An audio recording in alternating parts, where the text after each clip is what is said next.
Hi friends, welcome to cooking with Rishmi. இன்றைக்கி நாம் வாழைக்கால பொடிமாஸ் எப்படி செய்கிறதுன்றதை பற்றி தான் பார்க்க போகிறோம். பாருங்கள் எந்தளவுக்கு நல்லா வந்திருக்குன்னு. இது சாதம் ரசம் இதுக்கெலாம் ரொம்பவே சூப்பரான சைட் டிஷ்ஷாக இருக்குங்க. நீங்களும் இந்த ரெசிபியை உங்கள் வீட்டில் ட்ரை பண்ணி பாருங்கள். இப்போ இந்த வாழைக்காய் பொடிமாஸ் எப்படி செய்கிறதுன்றதை பார்ப்போம். நான் இதுக்கு 3 வாழைக்காய் எடுத்திருக்கேங்க. நல்லா முத்தின வாழைக்காய் எடுத்துக்கோங்க, அப்போ தான் நல்லாயிருக்கும். இப்போ இந்த வாழைக்காயோடைய காம்புகளை ரிமூவ் பண்ணிடலாம்.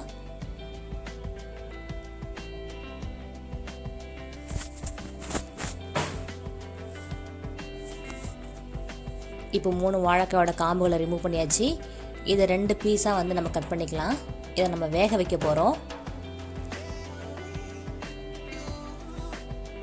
இப்போ இதை ஒரு வானலுக்கு நம்ம மாற்றிக்கலாம். இப்போ நான் அடுப்பை ஆன் பண்ணிட்டேங்க. இப்போ கட் பண்ணி வச்சுருக்க 6 வாழைக்காய் துண்டுகளை இதில் போட்டுக்கலாம்.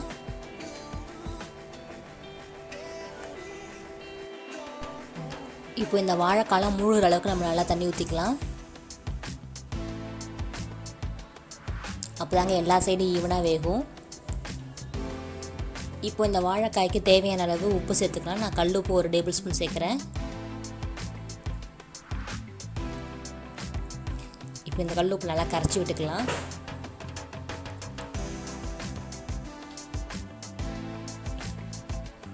இப்போ உப்பு நல்லா கரைஞ்சிடுச்சு. இதை ஒரு லீட் போட்டு 7லேருந்து 8 நிமிஷம் கொதிக்க விடலாங்க. இது ரொம்ப குக் ஆகக்கூடாது, ஆஃப் குக்கு தான் ஆகணும். இது அப்படியே வந்து ஒரு 7லேருந்து 8 நிமிஷம் வந்து நம்ம நல்லா குக் பண்ணிவிடுவோம். ஹை ஃப்ளேமில் வச்சே குக் பண்ணுங்கள்.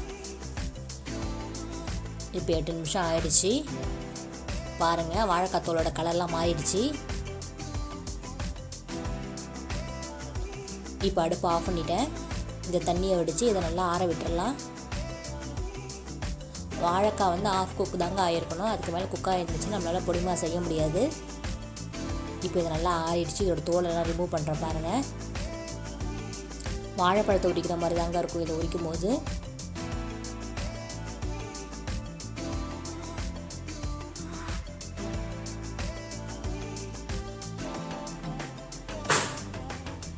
இது போல் எல்லாத்தோட வாழைக்காயோடைய தோலெல்லாம் நம்ம ரிமூவ் பண்ணிடலாம்.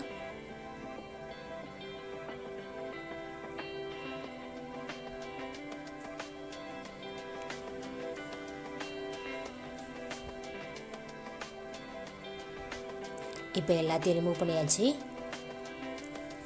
இதை வந்து ஒரு துருவுற கட்டரில் துருவிக்கலாங்க. பெரிய துருவுற கட்டரில் பார்த்து துருவிக்கோங்க, சின்னது வேணாம்.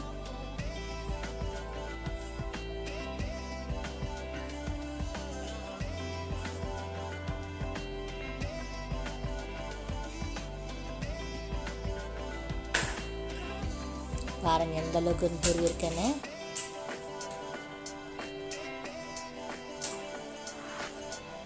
இப்போ பார்த்தீங்கன்னா தெரியும், எல்லாத்தையும் துருவி எடுத்து வந்திருக்கேன். எந்த அளவுக்கு பொலப்பலன்னு இருக்குன்னு பாருங்கள். இப்போ இதுக்கு நம்ம தாளிப்பு கொடுத்துருவோம். அடுப்பில் பேன் வச்சுருக்கேங்க. இதில் தாளிப்புக்கு தேவையான அளவு எண்ணெய் விட்டுக்கலாம். நான் 3 டேபிள் ஸ்பூன் எண்ணெய் விட்டுருக்கேன்.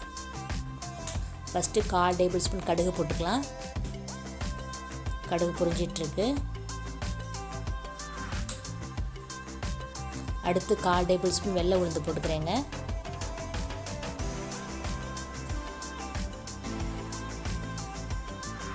வெள்ளை உளுந்து பொரிஞ்சிக்கிட்டு இருக்கு. 1/4 டேபிள் ஸ்பூன் சின்ன சீரகம் சேர்த்துக்கிறேன். அடுத்து 1/4 டேபிள் ஸ்பூன் கடலைப்பருப்பு சேர்த்துக்கிறேன். இப்போ இதெல்லாத்தையும் நல்லா கலந்து விடலாம். இது பொன்னிறமாக வர வரையும் வெயிட் பண்ணுவோம்.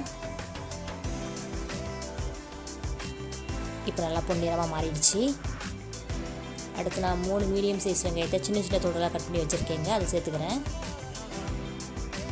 வெங்காயத்தை நல்லா கண்ணாடி பதம் வர வரையும் வதக்கிக்கலாம். ரொம்ப வதக்கான அவசியம் இல்லை.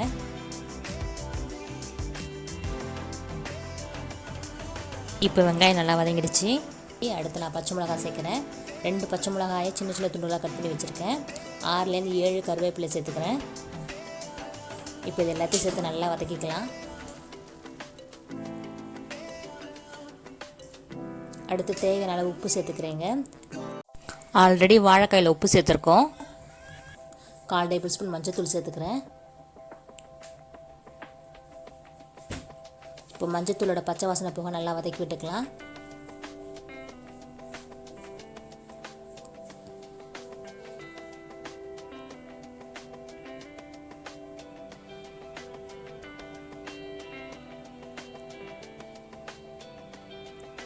இப்போ இதை நல்லா வதங்கிடுச்சு. இப்போ நம்ம துருவி வச்சுருக்க வாழைக்காய் துண்டுகளை போட்டுக்கலாம். எந்த அளவுக்கு பூ போல் இருக்குது பாருங்கள்.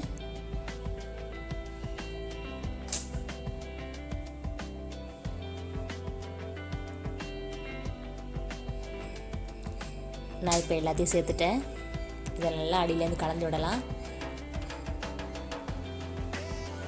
ரொம்ப நேரம் கலந்து விடணும்னு அவசியம் இல்லைங்க. ஒரு 5லேருந்து 10 நிமிஷத்துக்குள்ளே நமக்கு ரெடி ஆகிடும். அடியிலேருந்து மேலே நல்லா கலந்து விடுங்க. அடுப்பு நல்லா மீடியம் ஃப்ளேமில் வச்சுக்கோங்க. பாருங்கள், நல்லா கலந்து விட்டுட்டேன்.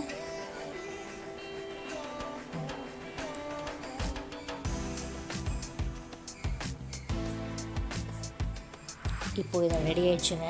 இதை நம்ம பவுலுக்கு மாற்றிக்கலாம். பாருங்கள், ஒரு சூப்பரான சைடிஷ் ரெடி ஆகிடுச்சுங்க. இது சாப்பிட்றதுக்கு ரொம்ப டிஃப்ரெண்ட்டாகவே இருக்கும், ரொம்பவும் நல்லாவும் இருக்கும்.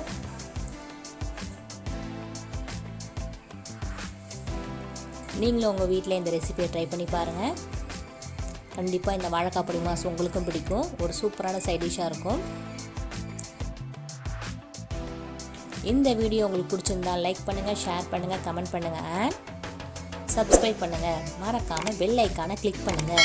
நன்றி, வணக்கம்.